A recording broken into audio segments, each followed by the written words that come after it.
come to confess your sins. Ah, child, I don't suppose you read that book I gave you. I have. And?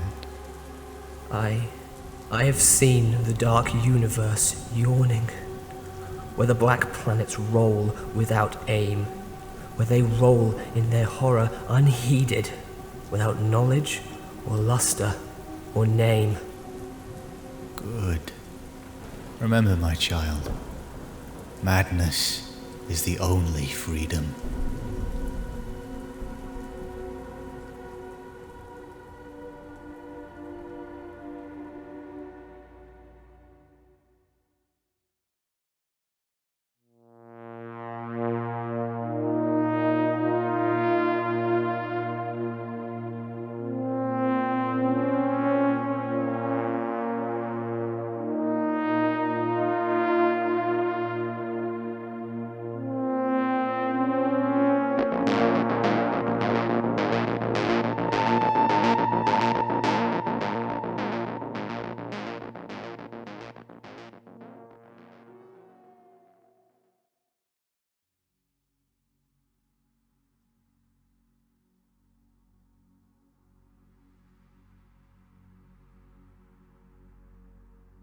Fear, dread, the horror at the unexplainable, themes that are present in the universe of Warhammer 40k, shaping and moulding the experience that is the grim, dark future. I'm sure there are many like me who were introduced to Warhammer through the link of the infamous gothic sci-fi writer H.P. Lovecraft. For those who have a love of both genres of work, there are some overt and hidden inspirations that appear in the 40k universe. One of the greatest aspects of Lovecraft's writing was his ability to describe the human emotion of fear. A lot of his writings were born from his own neurosis. As a very anxious and paranoid person who was often racked by night terrors and sleep paralysis, one of his greatest fears was that of the sea. To be lost in an almost unending stretch of water, nothing to cling to, floating on a possibility of underwater horrors swimming around in the dark depths. He feared the unknown of what lay in wait. This fear of the unknown is one of the most dominant themes in Lovecraft's work, and he has even been credited with the creation of a new subgenre of horror, known as Lovecraftian Horror.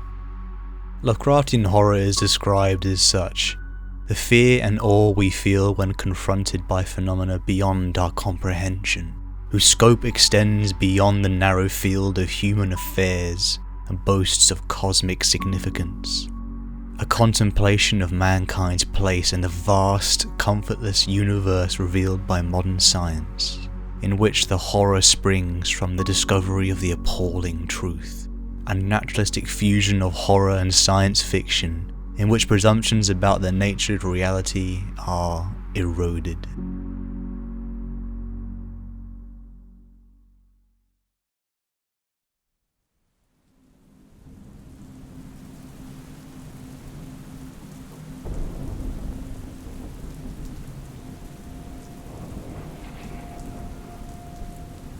You have had a revelation, child.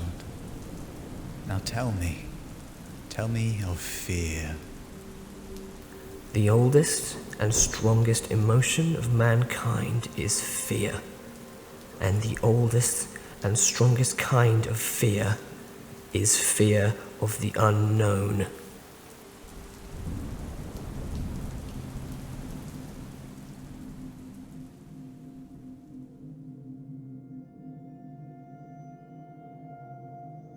Being afraid of things you do not understand is a prominent theme in the grim dark future. The story that best illustrates this theme is the Dunwich Horror.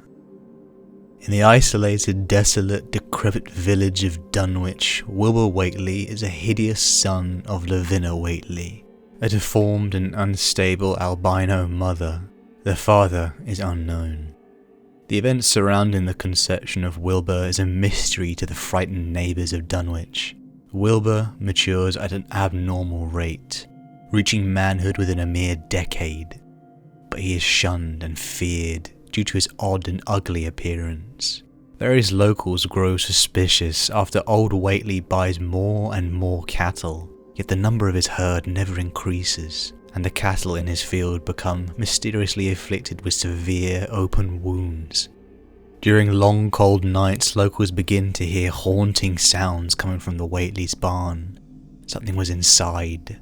They could not see what monstrosity created these bone-chilling sounds, but only hear it, allowing the images of dread to come from their imagination. Year by year, this unseen entity grows to monstrous proportions, requiring Wilbur and his grandfather to make frequent modifications to their residence. People begin to notice a trend of cattle mysteriously disappearing. Then, Wilbur's grandfather dies. His mother disappears soon afterwards. The colossal entity eventually occupies the whole interior of the farmhouse. With the death of Wilbur Whately at Miskatonic University, there is no one left to attend to the mysterious creature in the farmhouse. Early one morning, the Whately farmhouse explodes, and this thing was an invisible monster and rampages across Dunwich, cutting a path through fields, trees and ravines, leaving huge prints the sizes of tree trunks. The monster eventually makes its way to inhabited areas.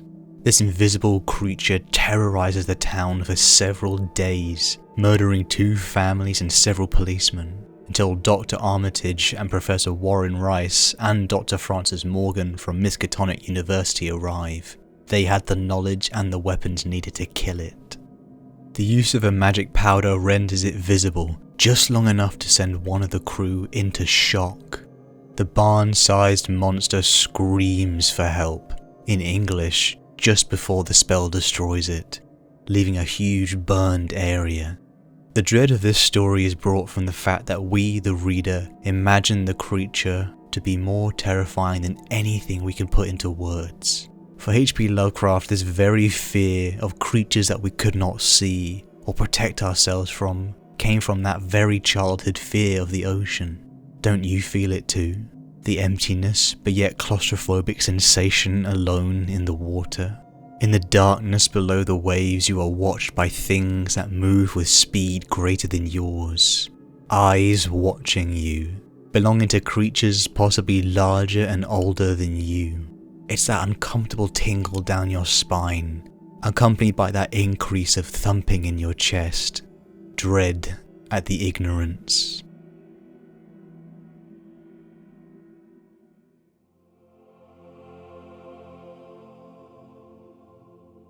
This very theme of fear, of a dreaded ocean in which we have no power in front of the inconceivable and terrifying, is shown in the ocean that is the immaterium in Warhammer, the Warp.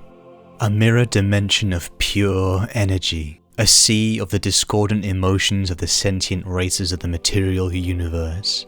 Warp space is without form, and the laws of time and space do not apply there. For both size and time are simultaneously infinite and irrelevant within the warp. This sea of emotion flows and disturbs like tides and ripples, allowing those tuned to it to travel across vast distances of space. But they do not travel these esoteric roads alone, for indescribable creatures constructed of pure emotion prey upon the souls that enter the dimension, upon death. To travel through its tides outside of the safety of the Emperor's light is to be surrounded by unknown formless horrors that only in our ignorance are we protected from the dreaded truth. For those that stray into the rough tides, they are trapped inside a metallic tomb where the cracks and creaks and thuds remind you of the danger that you cannot see, much like the Whateleys in the farmhouse. One example of a warp creature is the Enslavers. Warp dimensional beings that do not possess true physical bodies, but appear to exist in the immaterium, knowing no true form. When encountered, they pose a terrible threat to all living creatures through their mind-controlling abilities. These victims of this mental control retain all of their basic faculties, knowledge and physical attributes even when under the control of the enslavers. But victims of the enslavers become helpless and complete puppets to their alien master's will, and perform even the most self-destructive actions without hesitation. Many of these experiences rightfully inflict dread, but what turns that dread into pure fear is the revelation of entities on a power that exists on such a chasm between us and them. They are called gods.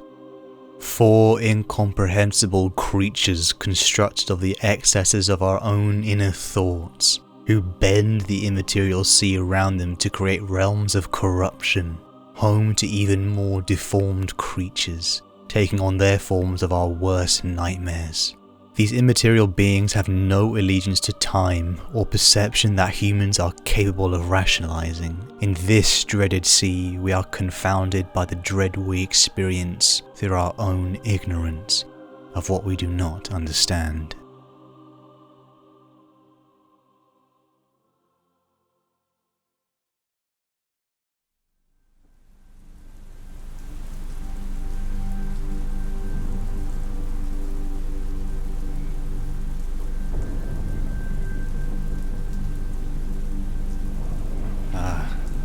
Now I see you understand. You are understanding the message of the old ones. Now tell me of mercy. The most merciful thing in the world, I think, is the inability of the human mind to correlate all its contents. The sciences, each straining in its own direction, have hitherto harmed us little. But someday, the piecing together of disassociated knowledge will open up such terrifying vistas of reality and of our frightful position therein, that we shall either go mad from the revelation or flee from the deadly light into the peace and safety of a new dark age.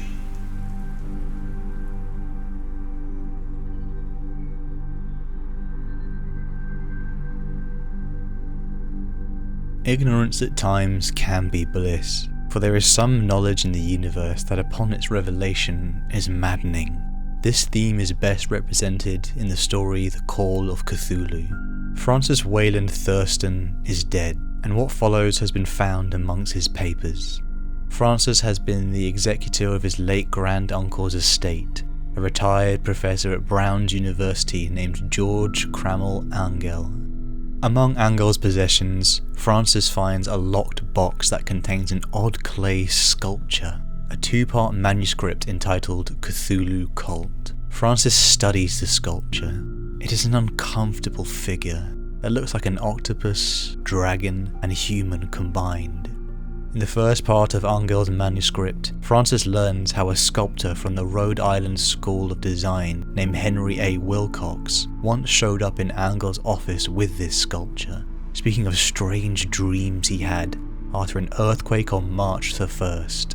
On the night of March 22nd, Wilcox becomes feverish and delirious with images of cyclopean cities and a towering monster miles high. Francis finds that his great-uncle has started recording the dreams of other participants at this time too, finding poets and artists to be the most likely to have experienced the same visions as Wilcox. He also finds newspaper clippings that record instances of a worldwide hysteria and unrest on March 22nd. Francis then recounts the second part of Angell's manuscript, noting that only Angell, not Wilcox, knew the true import of Wilcox's dreams. This document contains notes that in St. Louis in 1908, where a man produced a similar statuette. This was obtained on a raid on a voodoo ritual in Louisiana. The sculpture was also encountered among Inuit rituals in West Greenland. Amongst this research, Francis finds the phrase, "In the house of Riley, dead Cthulhu waits, dreaming." These events in Louisiana were unnerving and uncomfortable, and the mystery would only deepen in the discovery of a mass voodoo ritual, with dozens of men dancing among burning human remains arranged around an 8-foot effigy of the creature that was the sculpture. Out of many cultists that were apprehended, they find the testimony of a lucid elder named Old Castro most compelling. Old Castro talks about the Old Ones, of interstellar origins that once resided in great cyclopean cities, which now slumber beneath the oceans, waiting to be activated by a chance of confluence or astrological and human affairs. In current-day Louisiana, Francis interviews the remaining prisoners from the raid, coming to uncomfortable conclusions. Francis begins to wonder whether knowing the truth is worth knowing at all. Perhaps the steps he takes may lead to his own death, or information that will shatter his reality. He tries to forget his task, but he accidentally stumbles upon an article about a lone survivor of a shipwrecked crew named Johansson, also showing that same accursed sculpture. He travels to New Zealand to put his curiosities to rest. Locals in the articles had mentioned that the wrecked vessel had set sail hastily after an earthquake on March 1st. Francis pieces together that the same earthquake that triggered Henry Wilcox's dreams also sent the vessel cruising towards some unholy destination. The mystery to this story was becoming maddening. Links between the sculptures of a monster to the very ruptures in the earth. Francis begins to wonder what abominable truth was at the heart of this mystery. These very thoughts was a background sense of dread. Francis then travels to Norway to interview Johansson directly, but he finds out from his widow that he is dead, possibly murdered. Johansson's widow bequeaths Johansson's personal diary to him, and Francis reads it to learn that Johansson and his men actually encountered an otherworldly monolith. Johansson's account describes a vast door on the monolith opening, and a horrific creature crawling out, murdering the crew, 2 of whom died of shock on the spot.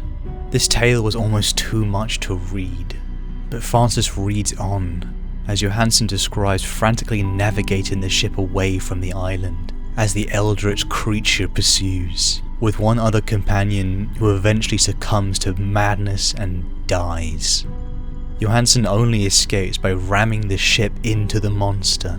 Francis is confounded by the dreaded discomfort of this knowledge. Paranoia consumes him, as he now knows that he is the target of this mysterious cult of Cthulhu. The price of the knowledge was madness.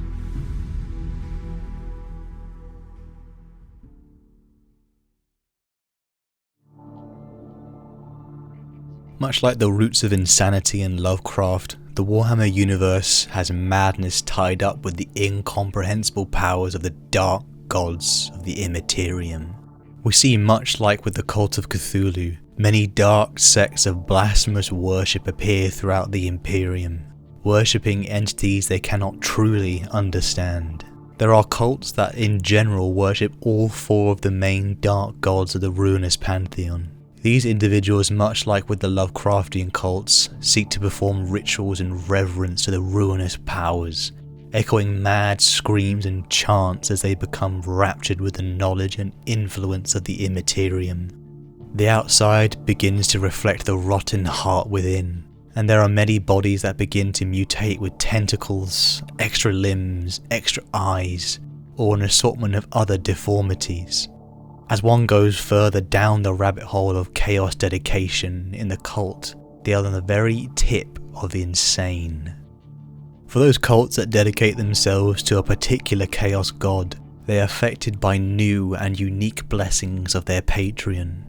Cornate corruption blesses its adherents with mind-numbing rage, finally snapping any sense of self or sanity. Hulking brutes prone to twitching and violent outbursts. Those affected by the blessings of Nurgle replace any sensibilities in the face of rot and decay with euphoria, granting a painless existence bathed in the beauty of self-decay. For those affected by Slaneshi corruption, sanity is broken by pleasure through pain and excess. Any sensation is heightened to incomprehensible levels, leaving its cultists to descend into madness and depravity. And finally, Tzeentch.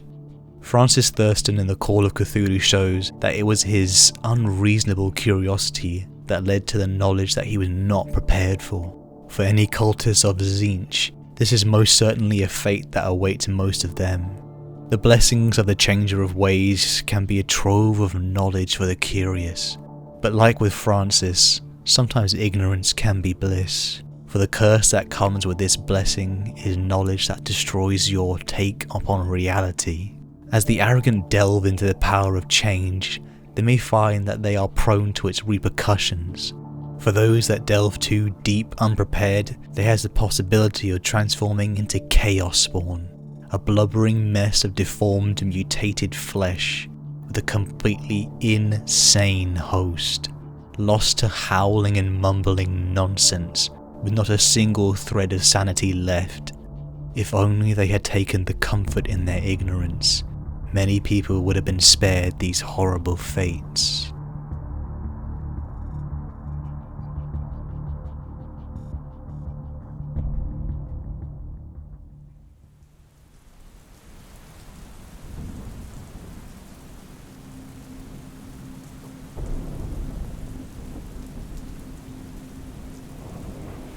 Fear, mercy, now dedication.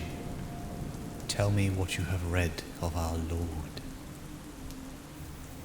And when Nyarlarthotep went, rest vanished, for the small hours were rent with the screams of nightmare. Good, my child. As if beckoned by those who had gone before, I half floated between the titanic snowdrifts, quivering and afraid into the sightless vortex of the unimaginable. Nyarlathotep, the crawling chaos.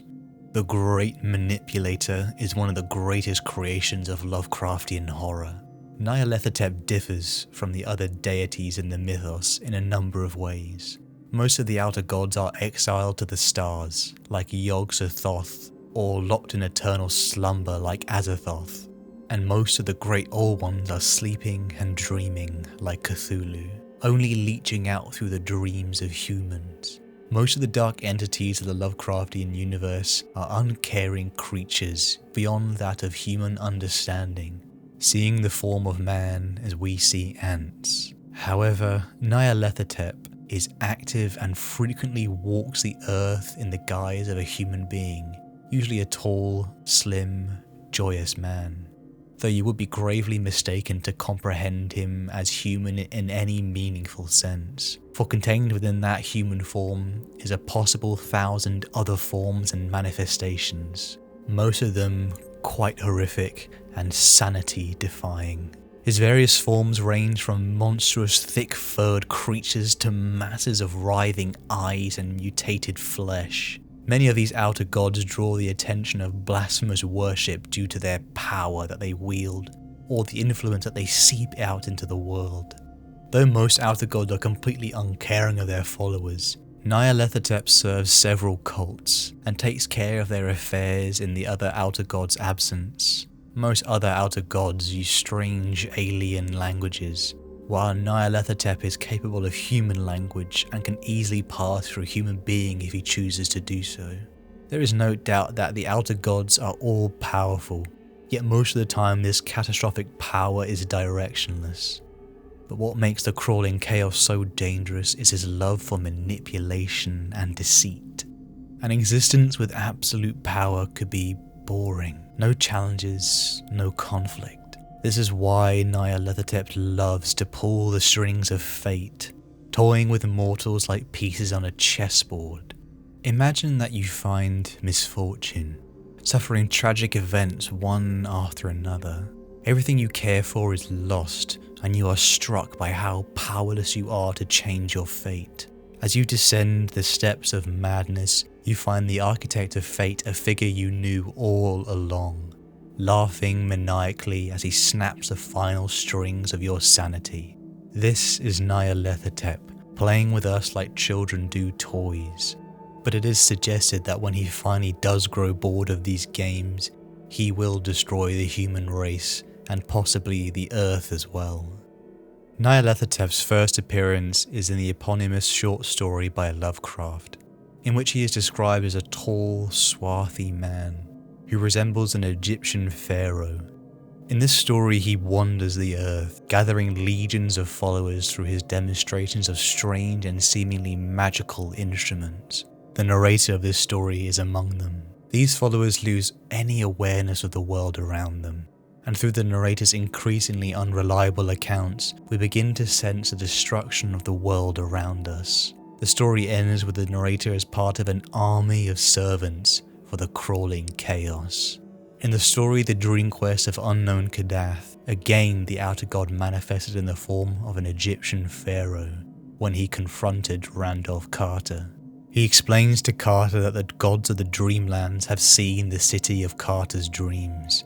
Nyarlathotep attempted to steal a golden city created by the dreams of Randolph Carter, leaving us the reader to question the blur between dream and reality.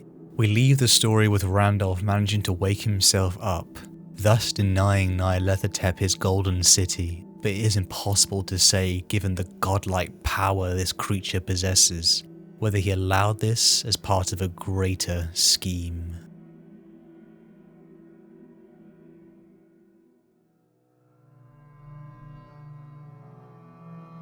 Tzeentch, the changer of ways, the patron of sorcery, knowledge, scheming, and most importantly, change.